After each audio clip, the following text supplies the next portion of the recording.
It's, we're moving on to my book called Eternal Lives. And in the book, I put forth evidence for reincarnation as it applies to the belief systems of regular Christians as well as Mormons. So we bring in evidence from both of these groups.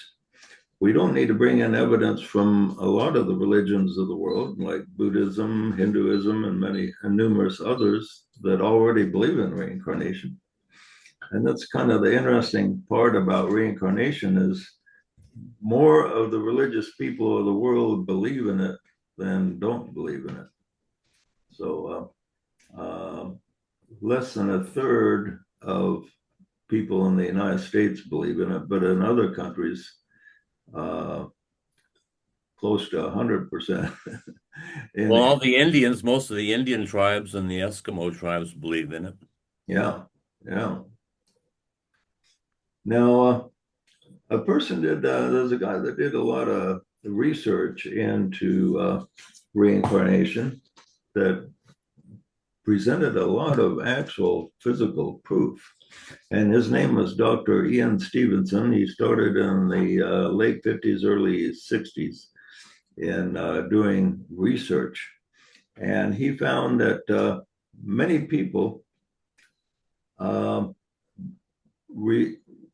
recalled their past lives without regression. We all know that you can be regressed to remember past lives, but the critics say, well, that's not reliable. They think that maybe the hypnotist planted thoughts in his mind or something like that.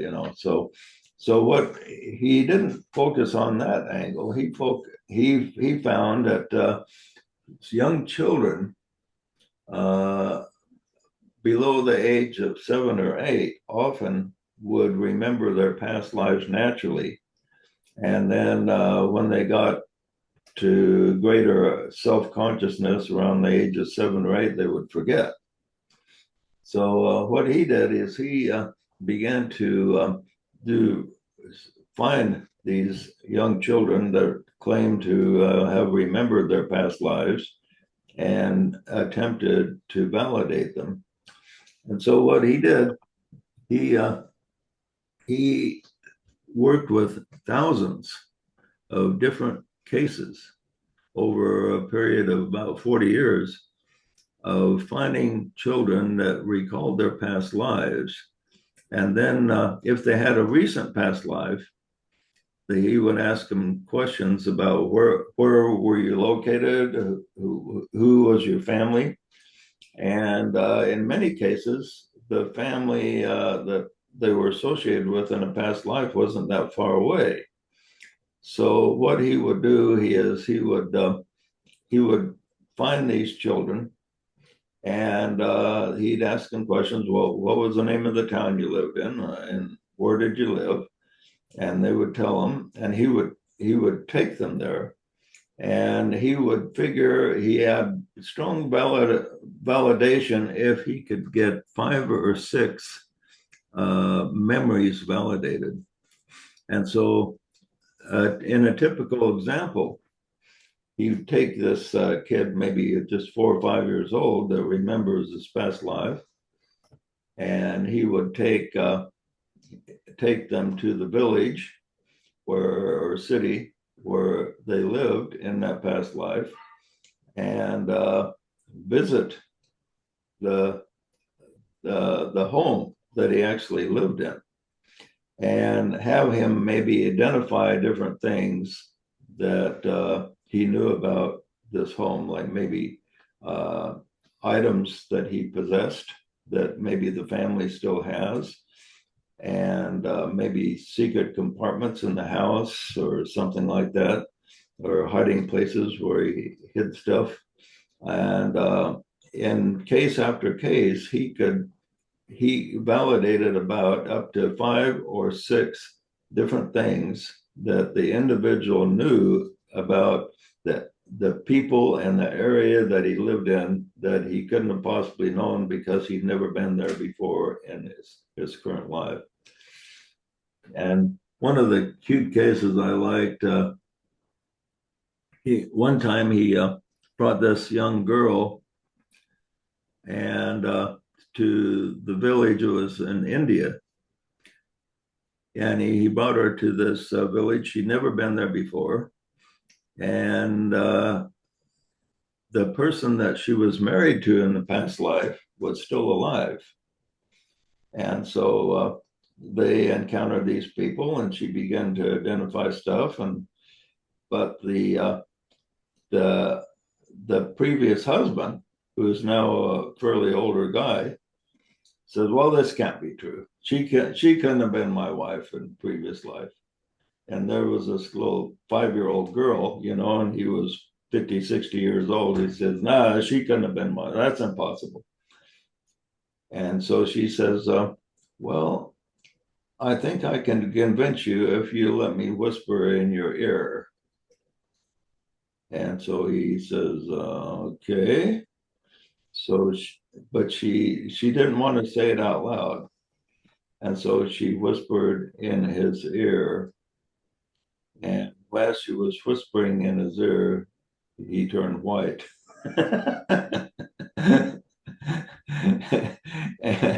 And Ian Stevenson says, well, what do you think? Do you think, were you convinced, or what did she say? Well, it's being personal. And he says, well, I guess that must be my wife then. And what was it you said to him? And she says, well, we have a particular things we did in our lovemaking that was out of the ordinary. And so I related that to him. And that convinced him. I told you it was personal. Yeah, yeah. So anyway, it's interesting stories like that. So he found a number of different things he discovered. In 35% of the cases he investigated, children that died an unnatural death, like drowning or suffocating or something like that, experienced phobias related to their previous death. So, if a person was, say, died in a closet or something like that, then they maybe have claustrophobia in this life, and they didn't know why. It's interesting. In the seminar I gave when I first met my wife, Artie, I give a seminar on regression. And there was a lady there that said that she had neck pains throughout her life and wondered if that could be related to a past life. So I took her back, and she lived in England back a couple hundred years ago in an orphanage. And in that orphanage, when they had a surplus of kids that they couldn't take care of, they just took them down in the basement, cut their heads off, and buried them. And so that's what they did to her. They took her down in the basement and cut her head off. And that trauma caused her to have neck pains in this life. And so what I did with her is I had her go relive that. It was painful for her to relive it, but this is what you have to do. You have to face the problem, the experience that caused the problem, so it doesn't have an effect on you anymore. So I had her go through it a couple of times and relive that. And afterwards, when I brought her back to the present, her neck pain was gone. And I almost forgot about it and met her, I can't remember, in the grocery store or something, about 10 years later. Or I think it was a restaurant I met her in about 10 years later. And I asked her, did that neck pain ever come back? And she said, no, it's left. And after that experience, it never did come back. So that's interesting. And Ian Stevenson's research really goes along with that. And 35%, now not everybody experience identifies with that. A lot of so that means 65% of people that had a traumatic death uh, don't experience phobias. But I think what happens is a lot of people identify with a painful experience a lot more than others. And if people identify too much with it, they can carry it over into a future life. Does anybody here have any phobias that they wonder about themselves? I think everybody here is pretty healthy.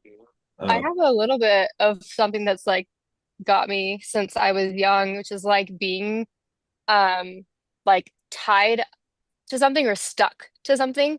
Like one time I remember I was at girls' camp for church and I had on one of those drawstring backpacks, has like the no? strings and then it's like you pull it.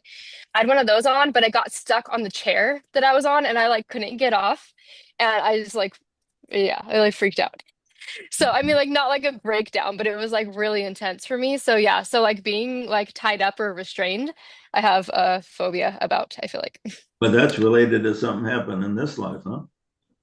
No, I think it's a past life. I've had some past lives come through about like being imprisoned Oh, yeah. for like Oh, beliefs or like things like that. So yeah, I'm guessing it's something about like imprisonment or like yeah. something like that. Yeah, and phobias are not only related to past lives, but also current lives.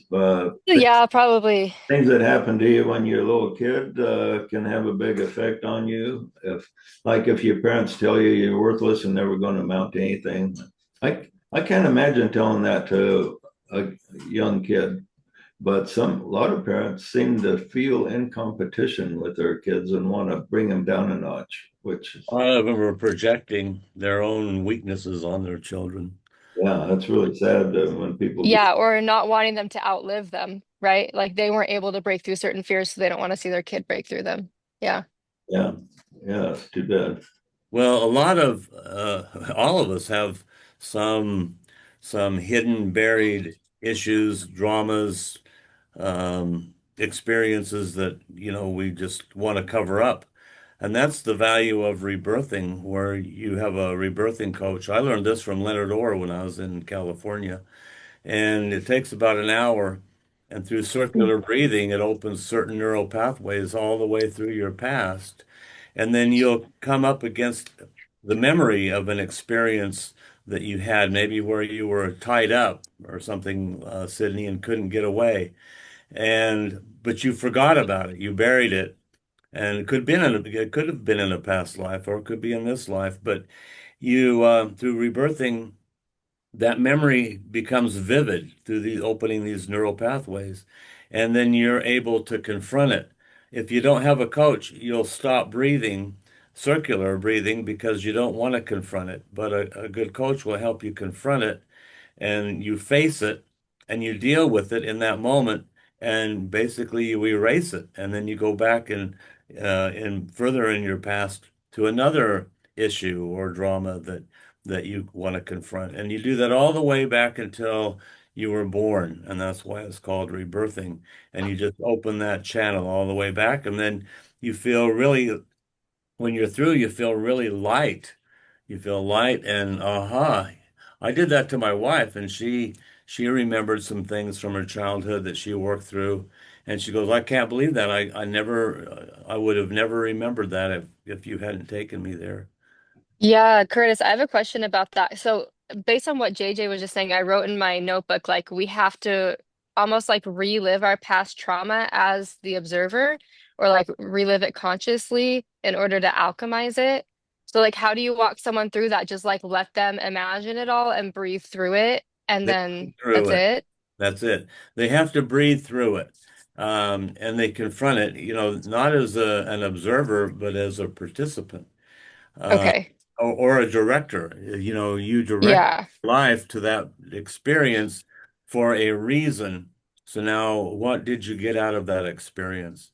And but you don't really have a lot of conversation when you're doing it. You're just doing the breathing, and when you come to a block, you just keep breathing through it, and it erases the block naturally without conversation. And Mm, when you're regressing somebody and uh, to neutralize the pain, they have to go through it. And so, what you do to bring the healing is have them go through the painful experience.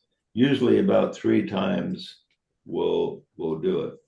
But what's interesting about the painful experience too is some regressions have revealed that people go through a certain painful experience quite a few times for a number of lifetimes.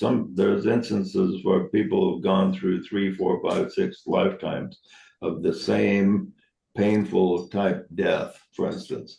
So there was some lesson there that they were not learning, that their soul keeps putting them through until they finally learn to neutralize that pain.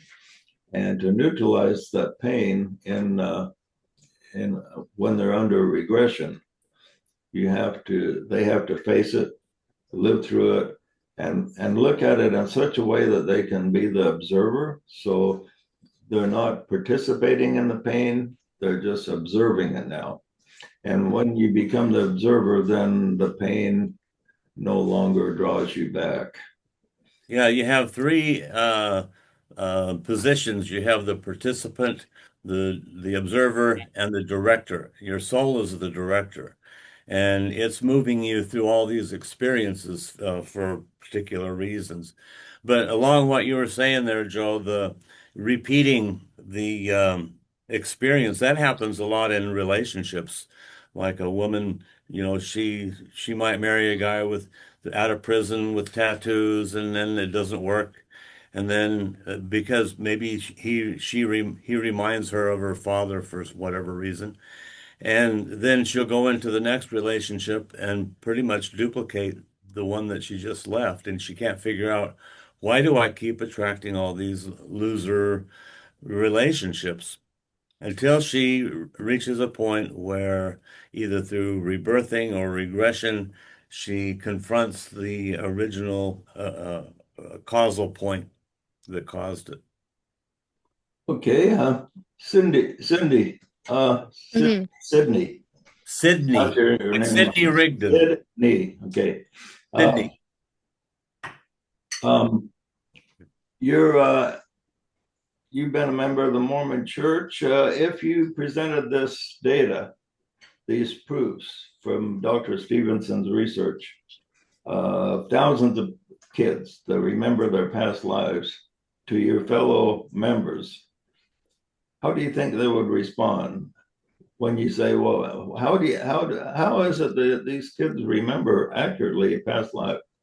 hmm Yeah, I see two things. I see a small group of people saying, this is interesting, maybe there's something here. And then I see maybe the majority saying something like, this is a deception. It's some sort of remembering of an ancestor or remembering of the collective, but it's or a deception by kind of a tricky spirit that's wanting to make us believe something about the plan of salvation that's not Yeah, accurate. that's a comment I've got from a lot of religious people. Well, that's just a trick of the old devil. Yeah. And to this, there's a couple of really good scriptures, one from the Mormon scriptures and one from the Bible I'll read here. Here's one from the Doctrine and Covenants. Behold, I say unto you that little children are redeemed from the foundation of the world through mine only begotten, wherefore they cannot sin. For power is not given to Satan to tempt little children until they begin to become accountable before me. So if they say that, that tricky devil, he's possessing these kids and giving them these memories, here in the Mormon scriptures it says no. they are beyond his ability. He cannot do this. He cannot tempt little children. He cannot get into their minds. Hmm.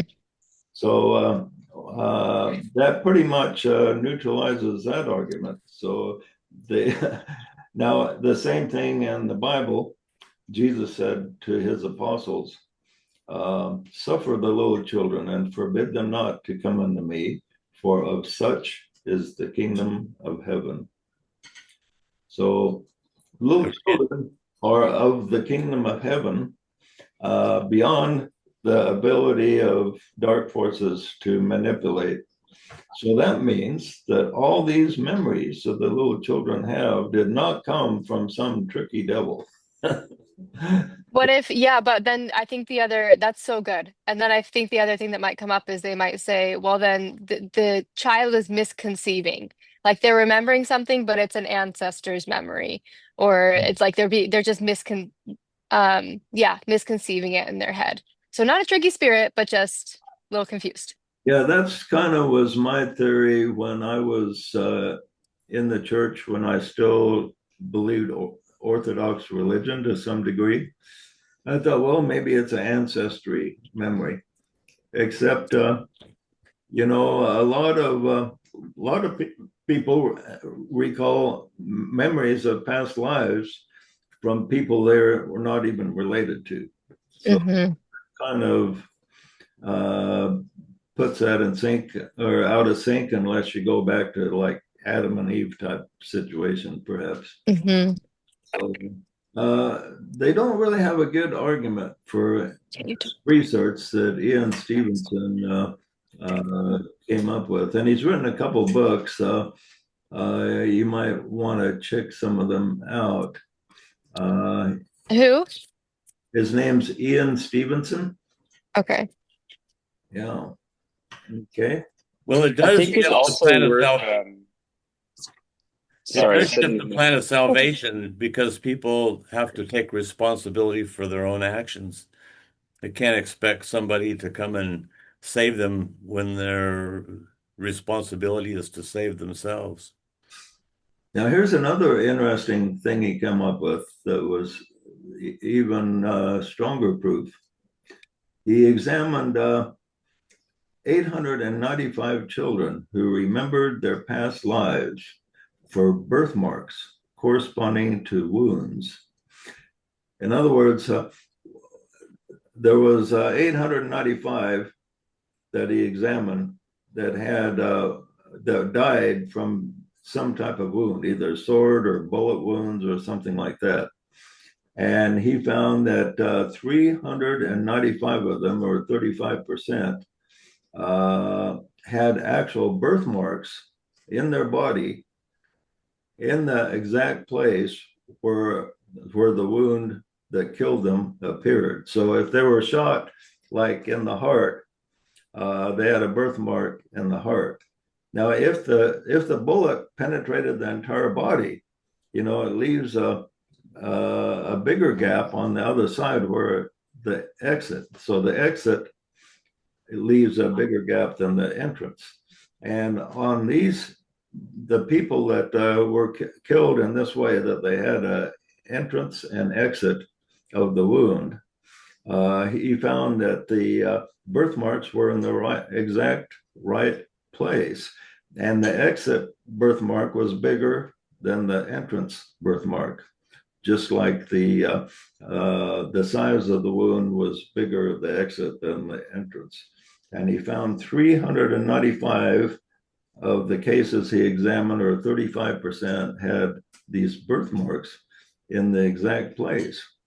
Now, what's interesting, the average adult has about 17 square foot of skin stretching over the body. That's 2,800 or 2,448 square inches.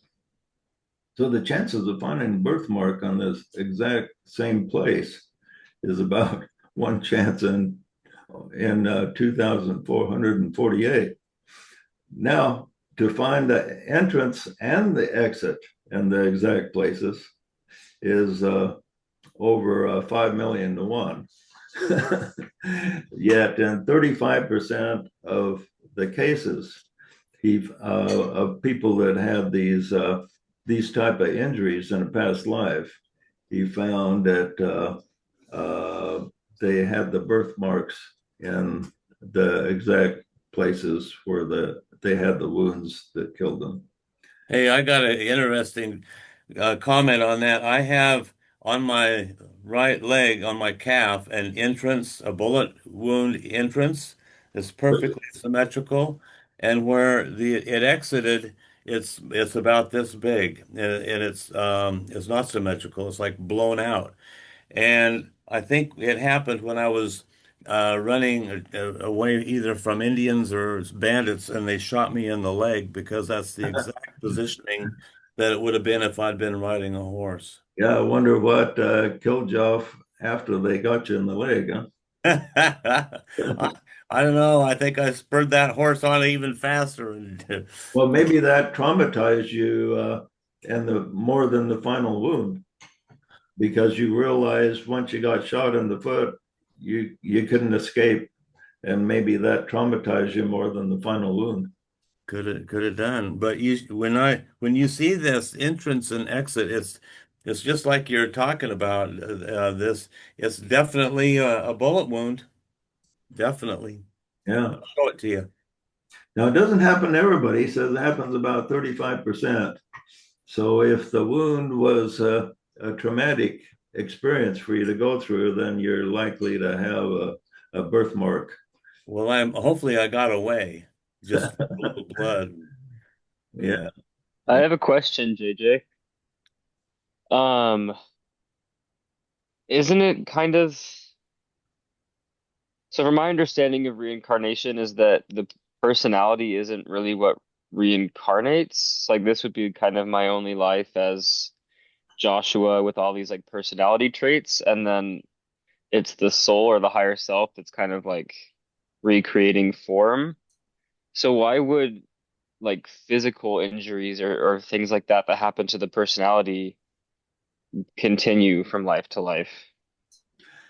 Well, your soul has a body too, and it's called the causal body, and it's composed of four rows of petals, three each, and in each of these rows is a permanent atom, and you have a physical permanent atom, and it carries the memories of all your past lives.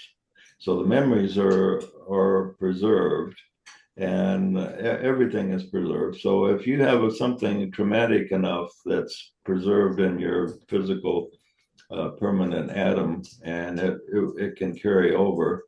And especially if your soul figures, well, he didn't handle this trauma very good. He wasn't able to be the observer. So um, I'm going to allow him to Beat the have a performance. similar experience until he's able to neutralize it and handle it, and then move on to a new lesson. And so there's a number of things associated with that. Okay. Another thing we'll just cover briefly is near-death experiences. A lot of people have near-death experiences and are told about past lives there. This lady named Amber Wells did a research paper based on near-death experiences and found that 70% of people that have near-death experiences believe in reincarnation. And at the time she did this research, only 23% of Americans as a whole believed in reincarnation. So that shows that people that have near-death experiences, a lot of them are converted to the idea that there is reincarnation. And a lot of people that have these near-death experiences are told about past lives. But I've never read about a near-death experience where the person is told he only has one life. There's a lot of near-death experiences where past lives are not involved. But I haven't ever found one where the guy's told, okay, you only got one life. no one has ever told that in any near-death experiences I've ever read about, but many are shown their past lives when it serves some purpose. If it didn't serve, lots of times in the near-death experience, they're told that, hey, you have a mission and you need to go do this and that type of thing. But they're they're they're told about their past lives if it serves some purpose. If it didn't serve a purpose, then they apparently weren't told about them. But many different peoples of the world believe in reincarnation, like say the Hindus and the Buddhists, but also many American Indians and Eskimos believed in past lives. The Eskimos have a tradition that if they're approaching death and they figure death isn't that far away, they will select who they want to be born to next. So they'll go to some young couple they like and say, I want to come back and be your kid. And here's all my possessions. So they give them their possessions and say, now when I'm born, I want you to give them back to me. So, and apparently the tradition is this happens quite often, and they recognize the kid, and the kid recognizes his possessions, and so that happens among a number of like tribal people have beliefs like that. So it's interesting how prevalent the belief in reincarnation is almost everywhere except among what we call the most civilized nations, most advanced nations of the world, are most resistant to it. I Okay. will say, JJ, just so you know, a little bit of pop culture. I probably because of the New Age movement, is getting really popular. Like there are a number of artists that have put out songs like about past lives, or called past lives, and there's also some TV series that have come out like on Netflix and things like that called past lives or things. It's So getting it's coming more into popular. the Western culture more. Yeah, when I wrote this book, I think I wrote it in the 80s. 23% of the population believed in reincarnation in the United States. Do you know what it's up to now? I don't, but that actually surprises me. That's a bigger percentage that I would have guessed for the 80s. So I'm guessing it's probably up to like 40 or 50, maybe more now. I don't know. Yeah, it's about 33% now. So Only 33? yeah. Okay. but, Okay. but it has gone up. It is going up all the time. Yeah. So anyway, we're making progress, bringing enlightenment to the Western world, one person at a time. Okay, any other comments before we sign off? Well, I have one as usual. When I was in England, I was doing some research for this book. I was writing on immortality, and I got this impression it had to do with the uh, the right of the firstborn inheriting all of his father's possessions, so that the father would um, jump on down the line and regain all of those possessions that were given to his son, and his son would pass them down to his son, and it went through the firstborn, and then the original father would be born as a grandson or a great grandson, and he would re-inherit all the material things that he passed on to his son. A So, so kind of a leapfrog, little and bit like the Eskimos, yeah, that's the exact thought that I got. Just an impression when I was studying some of the traditions of how fathers would pass on their valuable possessions to the firstborn, and who passed it on to the next firstborn. So yeah. same thing.